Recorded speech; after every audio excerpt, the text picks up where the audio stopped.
College Football 25 Road to Glory. What happens when the top high school quarterback prospect heads to the Army to run their triple option offense? Enter Zaccheus Randle, following his dad's footsteps. Zaccheus traded Atlanta's bright lights for West Point's grueling discipline, and adjusting wasn't easy. 5 a.m. wake-ups, military routines, and playing in an offense that required precision and toughness. The Army started hot, even pulling off a couple of nail-biting wins against teams like FAU and Temple, thanks to Z's athleticism and clutch plays, but the season took a toll. He ran the ball constantly, took hit after hit, and by mid-season, cracks were starting to show. Reporters questioned his mental toughness, and his mom worried that he wasn't having fun playing the game anymore. Still, Z finished strong, leading the Army to a Military Bowl win and a 6-6 record. But after constant injuries and limited progression as a passer, Zaccheus made the tough call to transfer to Oregon, and it was time for a fresh start. Zaccheus joined the Ducks with high expectations, stepping into the starting role on a preseason #1 ranked Ducks team. The Ducks' spread offense was a breath of fresh air. Finally, Z could show off his passing skills alongside his trademark mobility. The season opener against Florida was a nail-biter, but Z's late-game magic sealed the win, and he only got better from there. The Ducks rolled to an 8-0 start with Z throwing for 17 touchdowns by mid-season,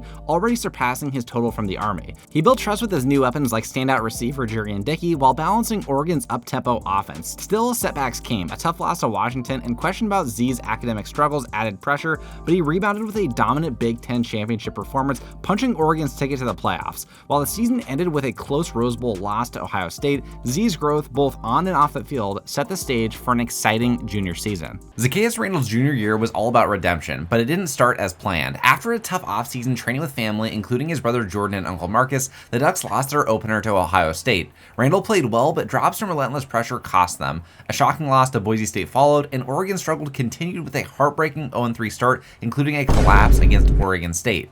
Zaccheus rallied the team mid-season with wins over Washington and Illinois, showing flashes of brilliance with his legs and deep throws, but turnovers and a lack of offensive help plagued him. Oregon's season ended in a crushing fashion with an overtime loss to UCLA, leaving them at 5-7 and missing a bowl game. Randle finished with 34 passing TDs and 7 rushing scores, but struggled with turnovers in his junior season, casting doubt on his NFL draft stock. With Jordan now representing him as his agent and Uncle Marcus beginning his coaching career, Zaccheus hinted at a fresh start, determined to bounce back stronger.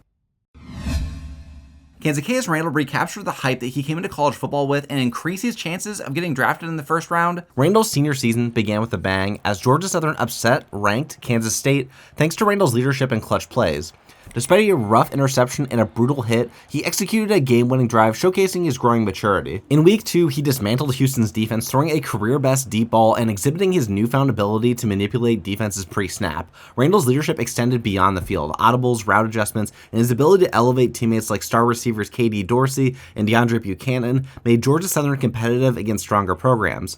His dramatic fourth-quarter heroics, like against Eastern Michigan, and unmatched poise against Georgia, kept the Eagles' playoff hopes alive. Off the field, Randle's uncle Marcus Meadows faced NCAA tampering allegations, sidelining him as the DC. This didn't stop Randle, who carried the offense through adversity, turning critics into believers with a Nike deal and a 9-touchdown performance in the Sun Belt Championship. The Eagles earned a college football playoff spot as the 12th seed. With his uncle reinstated just in time, Randle set out to prove why he belonged among the Heisman elite, while taking Georgia Southern into uncharted territory in the CFP. In the playoffs, the Eagles matched up with Michigan in the first round, and through a stable offense that refused to turn the ball over even when Randle fumbled, they came out with a narrow win over Michigan despite being a massive underdog in the Big House. Things got slightly easier in a neutral site Rose Bowl matchup against Rutgers, where Georgia Southern came out with another single-score win. And after celebrating the Rose Bowl, Zaccheus and Uncle Marcus defense matched up with USC and somehow advanced to the College Football National Championship game against Clemson. As a 10-point underdog, nobody expected Georgia Southern to even get to the title game, let alone getting a first-quarter touchdown lead from a pitch pass from Randle to their running back Metabinga.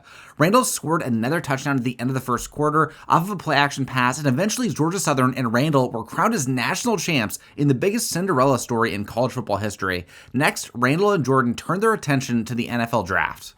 Jordan and Zaccheus made the decision to participate in the NFL Combine to elevate Randle's draft position. He was projected to go in the second round, but through Jordan's guidance as his agent, they felt that Z could make it to the first round and hopefully go to a great franchise. First was the 40-yard dash, which he led the quarterback class in, getting a 4.42, but he was still a little bit disappointed in himself that he didn't get into the 4.3s.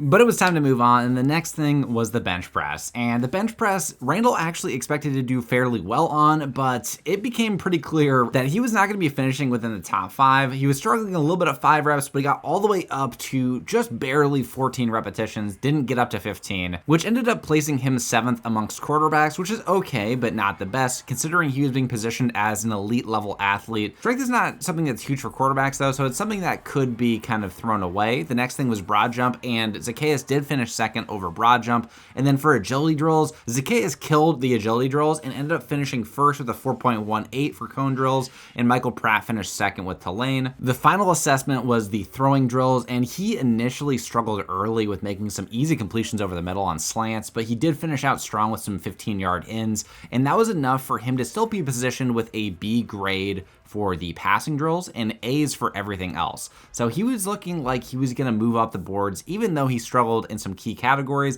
he did excel in a lot of other things, and a lot of teams liked his potential. And ultimately, the New York Jets ended up drafting Zaccheus Randle in the 1st round with the 11th overall pick. And Randle had a bunch of mixed emotions about going to the Jets because this was not the ideal franchise he would have liked to have gone to. Marcus and Jordan reassured Z that he was getting drafted into a great situation with the ability to learn under Aaron Rodgers, but in classic Jets fashion, they moved on from Rodgers by cutting him and rebuilt their roster around the future, leaving Randle still with some very talented weapons, but a struggling offensive line. In the preseason, it was time for Randle to prove his value playing against the Washington Commanders and the very hyped quarterback Jaden Daniels, another superstar who got drafted in the 1st round. And from the very beginning of the game, it became clear that the offensive line was going to struggle all season to protect Randle, and he was going to have to use his escapability to extend plays. Randle and the offense failed to put any points on the board in the 1st quarter before Randle got pulled and the backups came in. And then after the game, there was a post-game press conference where the press got an opportunity to ask some questions of Randle, first asking him what it was like to play for the first time with the Jets roster, and then talking about what his strengths were with the team. And obviously his strength comes down to his ability to extend plays by running the football, but he is also a solid passer despite his lackluster performance in the combine. In Randle's very first game, he played in California, home to his brother and father, against the San Francisco 49ers.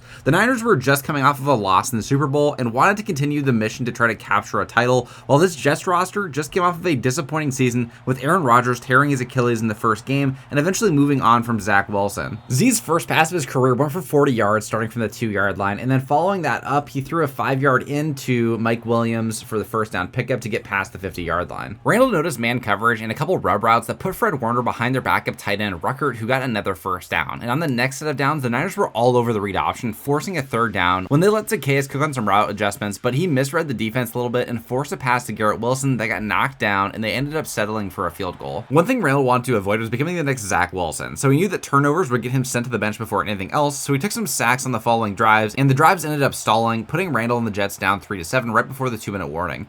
Up to this point, Randle hadn't scrambled even once, and he even tried to wait for a receiver to come open, but eventually took off following his blocking for a 30-yard pickup, but they got down to the 7-yard line with 20 seconds remaining, and on a curl route, he found his receiver for the touchdown to take a 10-7 lead at the half. Randle had already shown some flashes of brilliance in this game, but that touchdown drive before the end of the first half was indicative of what would happen in the 4th quarter here. With 30 seconds remaining, the Jets were down by 4 points. Randle ended up smartly sliding down for the first down pickup and then had honestly terrible clock management on the last play of the game, running the clock all the way down with 2 timeouts remaining, but with 4 seconds left, he snapped the ball and found Mike Williams coming open on the slant with Breece Hall that he motioned out to the inside slot position. That gave enough space for Mike Williams to get open for the game-clinching touchdown pass. After the game, Zaccheus got a lot of praise at the next press conference during practice and mentioned extending plays as being a key reason for why he had success. He also said he was going to work hard and continue to learn from the vets on the team. In typical Jets fashion, fans were really excited after their Week 1 win and expected a Super Bowl in Z's rookie season, but the season played out a little differently, with Randle and the Jets failing to make the playoffs and Randle regressing a little as a passer with 21 touchdowns to 16 picks. In the draft, the Jets beefed up their offense even more, drafting a wide receiver named Lamont Jenkins and another running back named Shaq Davidson. In Week 7 of Z's sophomore season, the Jets had an even record and Randle continued to struggle with turnovers.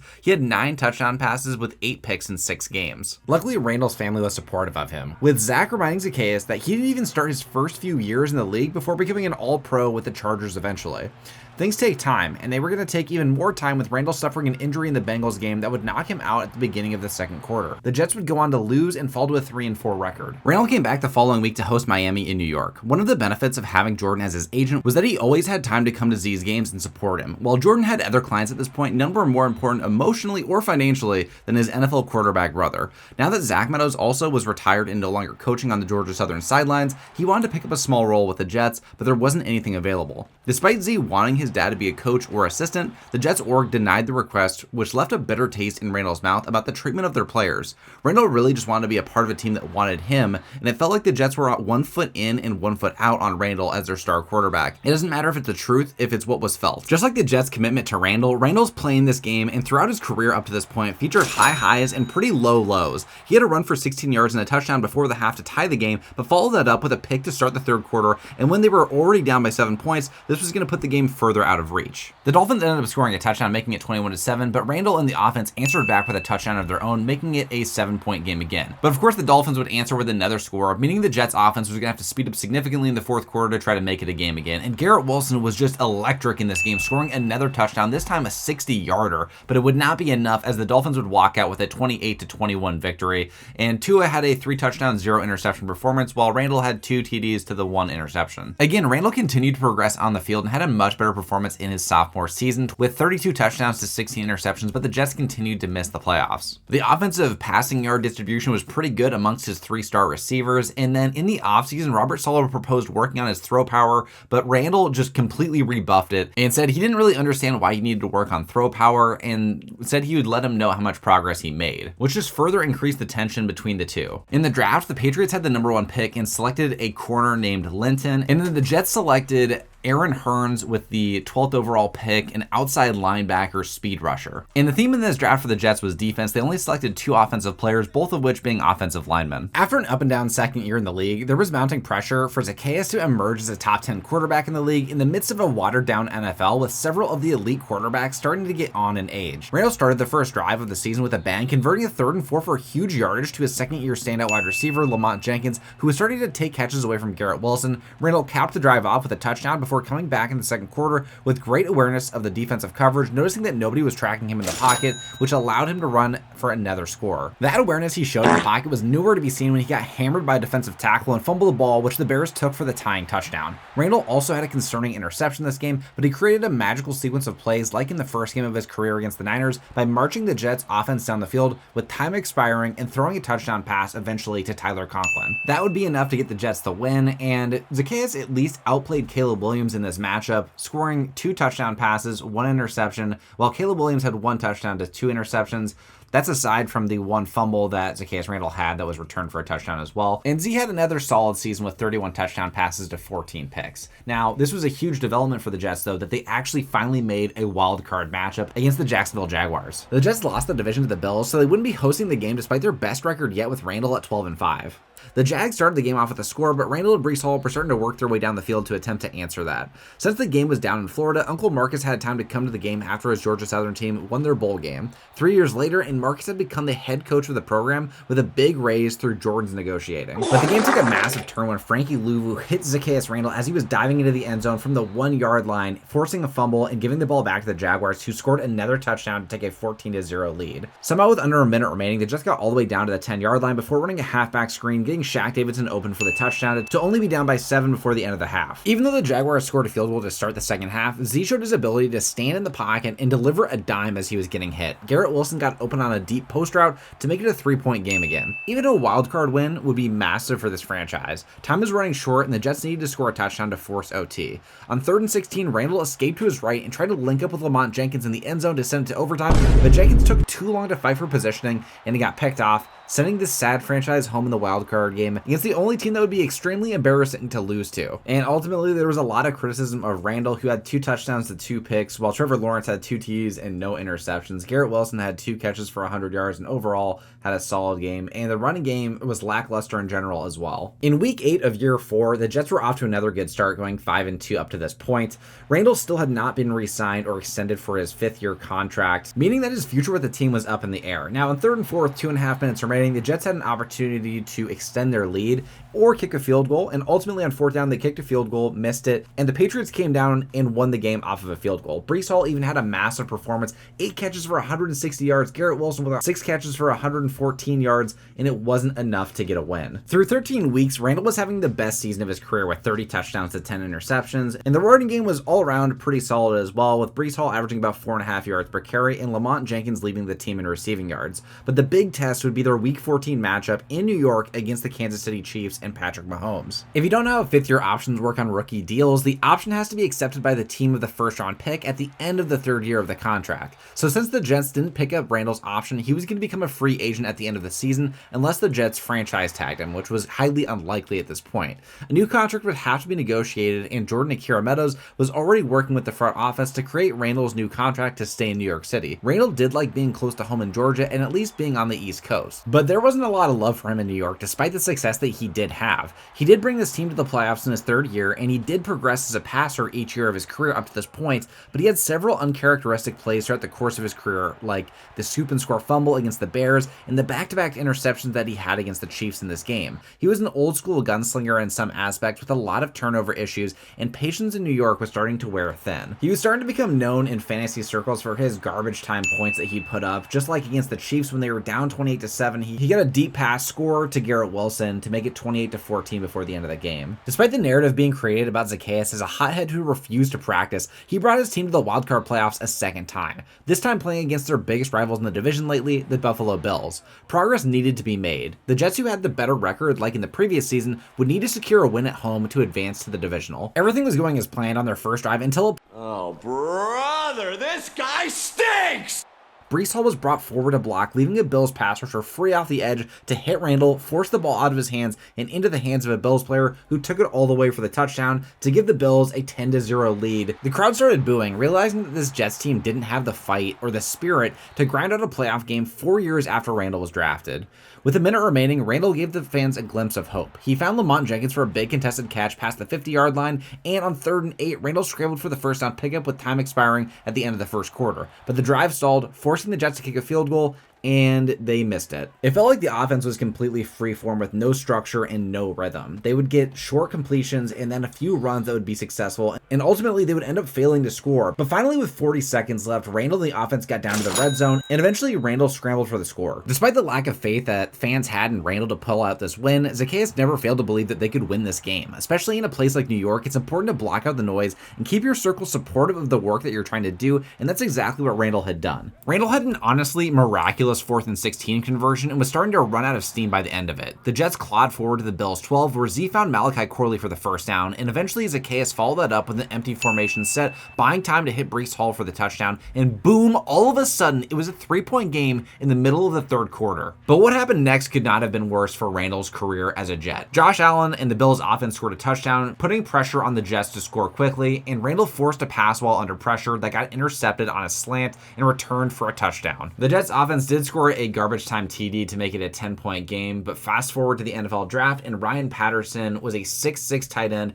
that Randle was looking forward to passing to, but unfortunately he would not be given the opportunity. Jordan Akira Meadows in the Jets front office negotiated a contract for 4 years, but the Jets took the contract and immediately made a trade for Randle, sending him to the Cleveland Browns. Zaccheus was really upset about this move. He felt that he got screwed by getting drafted to the Jets to begin with, and that the Browns would be the place that he'd go for his career to die. Even Zach Meadows was unable to provide guidance to his son about his career after what had happened. Despite how rough everything was looking for Randle, there was actually some hope. Cleveland had just hired a new GM before the Randle trade, and he wanted to work with Jordan to set up Z for success. Zaccheus wanted another receiver on the team, and they went out and traded the Rams for Xavier Worthy. The Browns actually had plenty of talent at receiver. Sure, Worthy was the only speed option that they would have, but it was more about feeling welcome to the franchise. Z had almost forgotten what it felt like to have a franchise believe in you to be their quarterback. But what is scarier? Having to replace one of the greatest quarterbacks of all time like Tom Brady or Patrick Mahomes, or having to join a franchise like the Browns or the Bears who've run through more quarterbacks than Mary Kate runs through dads? If you know, you know. Randle did have the worst performance of his entire career in Week 2 against the Giants, but he would bounce back to have a very good season with 37 touchdown passes to 17 interceptions. Still a large amount of interceptions that needed to be trimmed down, but there was a lot of progress being made. The Browns ended up missing the playoffs with a 7-10 record and had the worst rushing offense in the NFL, but they had one of the best passing attacks too. Moving forward, after trading for Randle and Xavier Worthy, the Browns were left with 4 picks and ended up drafting their future starting tight end in Timmy Andrews, a quarterback to back up Z, and 2 corners. In year 6 for Zaccheus Randle, everything changed. The Browns made a big acquisition at receiver. They picked up a 6'3" route running receiver named Jamal Beckham, and in addition to the receiving talent, they added some new offensive linemen to hopefully bolster the running game that really struggled the previous season. This wasn't the only change. It was also Zaccheus. He had been grinding each offseason to get better, but this offseason was different. Randle asked to meet as many of the former Browns quarterbacks as possible to hear what their careers were like playing for Cleveland. He did this not to make fun of the history of quarterbacks with Cleveland, but to motivate himself and to better understand how he could change the course of this franchise's future. He needed to understand the mistakes that were made that led to losing seasons, failed careers, and etc., so he could avoid them. He needed to become the leader of the locker room quickly. He studied more film this offseason than ever before, especially his own film. He self-scouted and found out what his weaknesses were, what his tells were to the defense that let them know what play was coming. Their first game of the year played out almost identically to so many other season openers in Randle's career. After throwing a pick at the end of the fourth quarter, the game went to OT where the Browns got to the 50-yard line before Randle found his new star receiver Beckham for the 45-yard catch before going down at the 1. From the 1, Z hit Njoku on a flat route for the game-winning touchdown. After beating their division rivals in the first game and getting a chance to celebrate, fast forward to the end of the season. The team kept composure in tough games and finished with a 12-5 record, winning the AFC North and hosting the Broncos in the wild card. The Broncos were led by David Steele, a 6'5" quarterback out of Oklahoma who was praised as being the next best quarterback in the NFL. Steele was good, but Zaccheus and this Browns team were hungry for their first Super Bowl. On their first drive, Randle and the offense moved down the field, churning out first downs by putting Xavier Worthy in motion until they got to the red zone when Zaccheus scrambled and tried to dive into the end zone but got stopped at the 1. And after 3 runs, they got stuffed and decided to go for it on 4th and goal, trying a pass that got blown up immediately. David Steele and the Broncos took a 10-point lead into the half before Z answered with a touchdown pass to Xavier Worthy. At the end of the third quarter, it was still a 3-point game when Randle hit his backup tight end in stride up to the 30-yard line. Later in the same drive, Zaccheus hit his number 1 target, Jamal Beckham, who went down at the 10-yard line, and then later let Darian Brown run it in for the touchdown to take a 14-10 lead. With 2 minutes left in the game, the Browns had a chance to run out the rest of the clock, and Zaccheus Randle picked up a first down, running the clock down to 1 minute and 50 seconds left, with the Broncos only having 1 timeout remaining. But Randle failed to hit Jerry Jeudy on a 3rd down conversion, but it ended up not mattering as the Browns still won the game 17-10, which allowed them to move on to the AFC Championship game against the Ravens. The Ravens somehow made it this far as a team with a 9-8 record, but they wouldn't make it any further. At the start of the 4th, it was 28-10 before Z found his running back Darian Brown for the score, followed up by a Ravens turnover and then a read option keeper by Zaccheus that extended the lead to over 30 points. The Browns were headed to the Super Bowl for the first time ever, and Lamar couldn't believe it, but Zaccheus had taken over the throne as the best quarterback in the AFC North. With the best passing offense in the league and the 8th best scoring defense, it was time to see who they would play. Before that, Randle received NFL MVP honors, and Randle continued to get better. In the Super Bowl, the Browns matched up with the 13-4 Tampa Bay Buccaneers. The Browns got a 3-and-out on their first drive before Randle threw a pick on the second drive of the first quarter when he thought that the linebacker in zone wouldn't be able to intercept the deep crossing route pass. After that point, the Browns played catch-up the rest of the first half. Randle got his dynamic speed threat in Worthy, a perfect ball to the outside that let him pull away from the defense to give some life to this offense finally at the beginning of the second quarter. But the Bucs answered with another touchdown. With a minute left in the half, the Bucs pass rush ran through the Browns offensive line and hammered Randle, who threw the ball away and got an intentional grounding penalty. With good field positioning, the Bucs scored again, making it 24-7 in the third quarter. On 2nd and 10, everything was blanketed in man coverage, so Randle used his speed to escape the pocket and run down the field. Once he got past the 50, he put a move on the new safety of the Bucs, Budda Baker. On 1st and 10, Z hit his wideout Beckham up high for the touchdown pass to make it 24-14. But just like the rest of this game, when the Browns would score, the Bucs would always answer, and so they got another touchdown to make it 31-14. And so Randle and the offense would have to answer very quickly, and that's exactly what they did. Beckham again getting an out route which had been so successful for this Browns offense. But just like that, the Buccaneers scored another touchdown, making it 38-21, and putting this one almost out of reach because it was a 17-point game. But at the beginning of the fourth quarter, once again, an insane pass was made by Randle to Timmy Andrews, who broke a tackle, took it all the way for the touchdown, and you'd think it would be a game, but unfortunately, no, the Bucs scored another touchdown. This Cleveland Browns defense could not get a single stop. Where was Myles Garrett? I have no idea. I mean, Jamal Beckham just absolutely deserved to win a Super Bowl. He was playing lights out along with Timmy Andrews, and then Zaccheus Randle eventually ran and scrambled in win for a touchdown, making it 45-35. But the Buccaneers would not give up possession, and they would walk out with the Super Bowl win 45-35. And the confetti fell down, and Randle, all he could do was watch as the Buccaneers celebrated their Super Bowl win. Randle finished with 4 touchdown passes on only 11 completions, but with 1 interception, and that interception and that stalled drive at the beginning of the game is ultimately what cost the Browns, as they were not able to come back and ever take the lead after the first quarter. And what really stood out in this game was the fact that the Browns running back never touched the ball. After a disappointing loss in the Super Bowl to the Buccaneers, things were still looking up for the Browns, and there was a lot to celebrate despite not claiming the title in the previous season. The Browns made the Super Bowl for the first time in franchise history, and they had their second ever quarterback to win an NFL MVP, with the first being Brian Sipe in 1980. Randle broke Sipe's passing record at 4,100 yards, with 5,000 yards in the previous season, and the receiving talent on this team was elite between Beckham, Worthy, Turk, and Andrews at tight end. In Week 11, the Browns had a chance to get a little revenge against Tampa at home, and it was coming down to the wire. The Browns also only had a 6-4 record and really needed to win this game to try to win the division again. After tying the game with a QB sneak, the Buccaneers answered with a field goal, and so the Browns had the ball with 40 seconds remaining with a chance to win with a touchdown, and somehow Davon Turk was able to hold onto the ball as he was diving into the end zone and got flipped around for the game-winning score. Despite having a great season and making the playoffs, Randle's stats regressed a little bit with 36 touchdown passes to 14 interceptions, but the Browns found themselves in the playoffs in the divisional against the Ravens, who ended up winning the AFC North. And in this game, we were starting to finally see the emergence of Timmy Andrews as a star tight end. And the Browns offense was going to need it because a lot of the Ravens' game plan on defense was to take away the star receivers on this team, which left a lot of the work to be done by the running backs and Timmy Andrews at tight end. After getting open once for 1 score already, Randle schemed up the perfect audible that would leave Timmy Andrews wide open with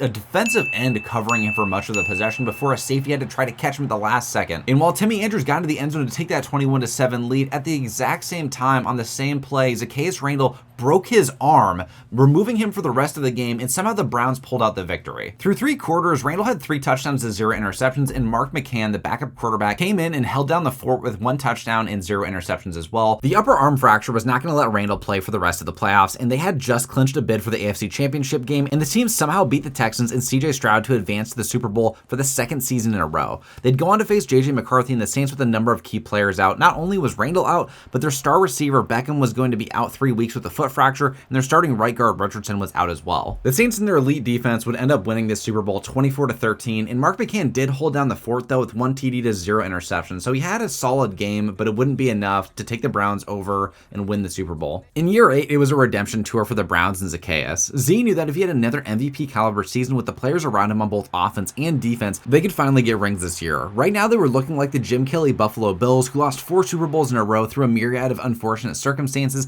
and none more disheartening than Randle breaking his arm the same game they clinched the AFC Championship. The Browns went into Week 9 against the Niners as the most dominant team in the league. Most teams would crumble under the pressure of losing back-to-back Super Bowls, but the Browns were uniquely playing with house money because of the franchise's history as a joke of a franchise. The Browns were legitimate contenders, and not only contenders, they were the favorites to win the Super Bowl this season. And while the Niners weren't exactly undefeated this season, they had a 5-4 record, the Browns just absolutely destroyed them in this game in the first half. It was 35-7 at one point, and with 20 seconds remaining, just to add insult to injury, Randle threw a pass down the middle to his number 1 wideout, for in terms of speed at least, Xavier Worthy, who took it all the way for the score, making it 42-7 at the half. Now, you'd think that'd be bad enough. Randle had 5 touchdown passes in the first half, and Worthy had 200 receiving yards in the first half, but the scoring didn't stop. I mean, at this point, the Browns were just making a statement, and Randle again scored another touchdown pass, making it 49-7, and it was a gentle reminder to Zaccheus Randle that he needed to slow down a little bit in this game because he had a low back strain, and he missed most of the fourth quarter, but came back with 2 minutes remaining and ran in another score, making it 63-7.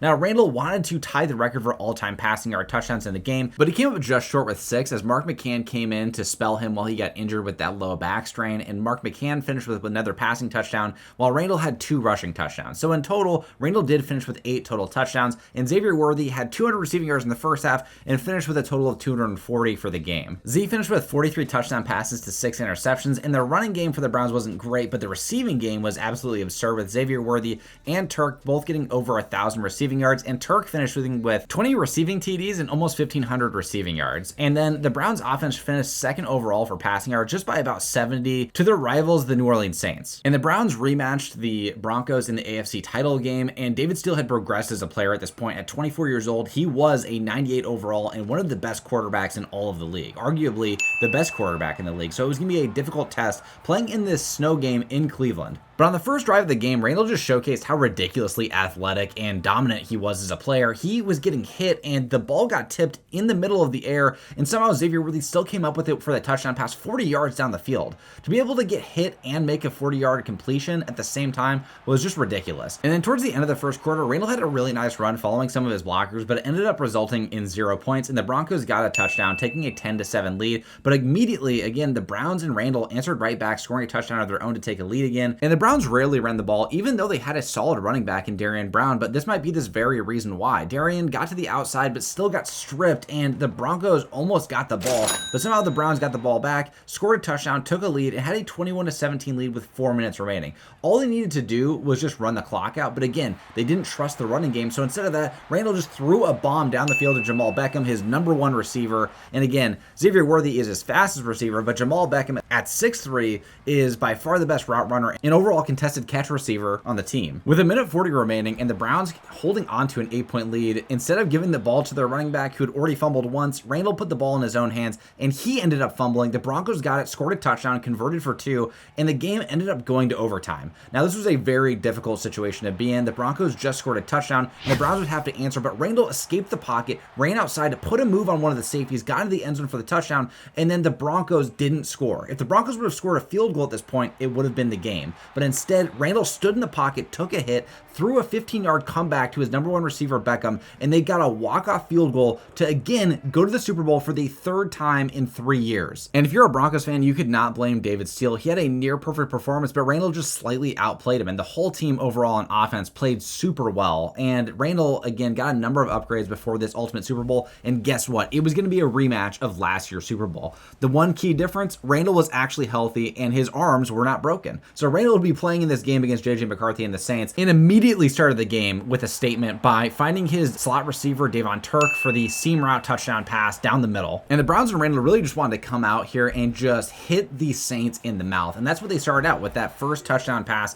And then they got the stop on the Saints, getting the ball back with a 7-0 lead. And again, Randle found his receiver, Beckham, on the outside on an out route to the 15-yard line, and then Beckham again down at the 1-yard line, almost gets into the end zone, but then it gets finished off with a read option keeper by Randle instead of giving it to Darian Brown. Keeps it for himself, gets into the end zone, and they take a 14-0 lead. And then to start the second quarter, they had the ball again down in the red zone of the Saints, scored another touchdown, finding Timmy Andrews for the score, and then they were up 21-0, but the Saints answered pretty quickly after a number of drives were stalled by the Browns. Down by 1, the Browns ran another read option that got blown up, and they settled for a field goal to take the lead with 2 minutes remaining, but the Saints and McCarthy drove down and ended up scoring a TD to take the lead, leaving the Browns and Randle only 14 seconds to score a touchdown to win. After suffering 2 straight Super Bowl losses last year to the Saints team, Randle wasn't going to let it happen again. The receiver he requested in a trade to begin this golden era of Browns football, Xavier Worthy, got open on the outside without safety help and scored the walk-off touchdown to give the Browns their first Super Bowl in franchise history.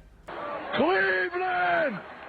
This is for you! Zaccheus celebrated with all of his family at the game in the greatest moment of his career, only rivaled by winning a title with Marcus at Georgia Southern. Even LeBron came out to support this Browns team in Dallas at the Super Bowl. Both Randle and McCarthy finished with near-perfect passer ratings and perfect performances, and the Browns finished with 8 carries for 6 yards on the ground, and the only reason they won this game was because of their elite passing offense. The greatest moment of Randle's NFL career was short-lived before he got the news that his dad, Zach Meadows, had a heart attack a week after the Browns won the Super Bowl. The family had already dealt with Randle's grandpa passing from heart issues and Jordan having an enlarged heart, which ended his NFL career. Randle flew to California to help his dad recover from surgery, and luckily, Zach made a full recovery. Zaccheus had a weird mix of emotions, both being excited about bringing the first title ever to Cleveland, but also worrying about his family's health. It didn't distract Randle from winning another NFL MVP award, but they ended up losing the wildcard round to the Texans 35-14. So there would be no continuation of the streak of making Super Bowls or winning potentially back-to-back titles, but going into his year 10 season, Randle continued continued to maintain the focus of trying to bring another championship to Cleveland, and Randle ultimately finished second for MVP, with JJ McCarthy getting the MVP honors. On top of that, now Zaccheus Randle and Jamal Beckham held multiple records over the course of individual games, seasons, and their careers as Cleveland Brown players. Randle now led the Browns franchise in passing yards and passing TDs, while Myles Garrett led the team in all-time sacks. In year 10, Randle had one of his best passing seasons ever again, and the team had moved on and beaten the Broncos in the AFC Championship game to progress to the Super Bowl, where they'd be playing the Arizona Cardinals,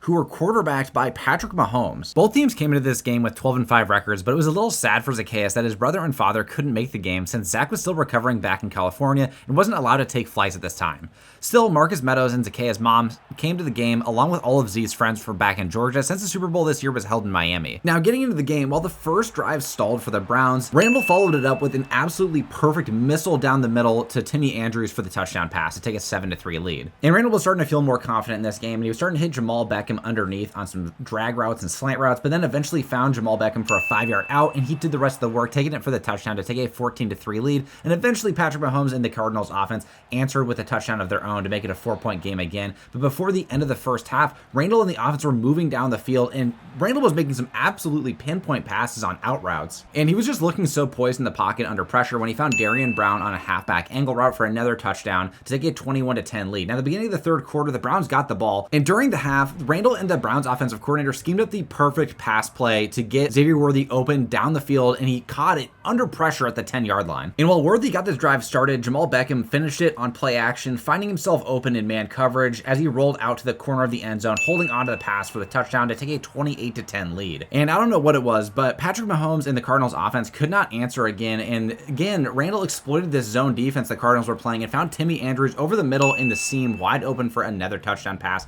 taking a 35-10 lead. And eventually the Cardinals scored a touchdown, but it was too little too late as Timmy Andrews held on for another touchdown pass, making it a 42-7 Super Bowl victory in season number 10 for Zaccheus Randle. Now, Zaccheus had accomplished so much in these 6 short years with the Browns, going to 4 Super Bowls and winning the first 2 in franchise history. Randle had achieved everything that he had ever set out to as a professional athlete, and so because of his father's declining health, he decided to put football in the rearview mirror and retired at the age of 32 from the NFL. This came as a shock to the whole family, as they expected him to continue playing the game for a while longer, but when Randle was in his 3rd year with the Jets, he thought that his career was already coming to an end. These last 6 years were more than anything that he had ever dreamed of. He would go on to make the Hall of Fame and left the game with 2 Super Bowls and the all-time passing yards and touchdowns records for the Browns. But he wasn't totally done with the game of football. He had created a great relationship with the GM of the Cleveland Browns, along with Jordan Akira Meadows, his brother, and decided to move on to the front office of the Browns. Thank you guys so much for watching this series. This isn't the last of Zaccheus or the Meadows family, but it's the end of their playing careers.